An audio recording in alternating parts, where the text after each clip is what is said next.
ए बाळा, किती दिवस अजून असंच बसून राहणार? किती दिवस तुझा जीव दुःखात दाबून ठेवणार? तू पडला आहेस ठीक आहे, पण इथेच अडकून राहणार का? मी सांगतो, तुझ्यात आग आहे.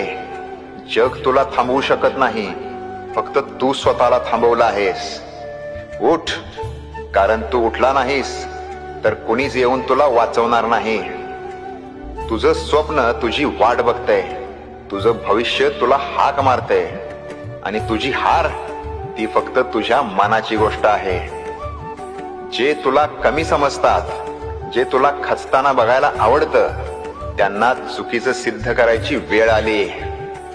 आता उठ, कायमच्यासाठी नाही, पण आजसाठी, या एका दिवसासाठी. कारण लक्षात ठेव, ज्याने एकदा पुन्हा उठायची हिम्मत केली त्याला नंतर कोणीही पाडू शकत नाही.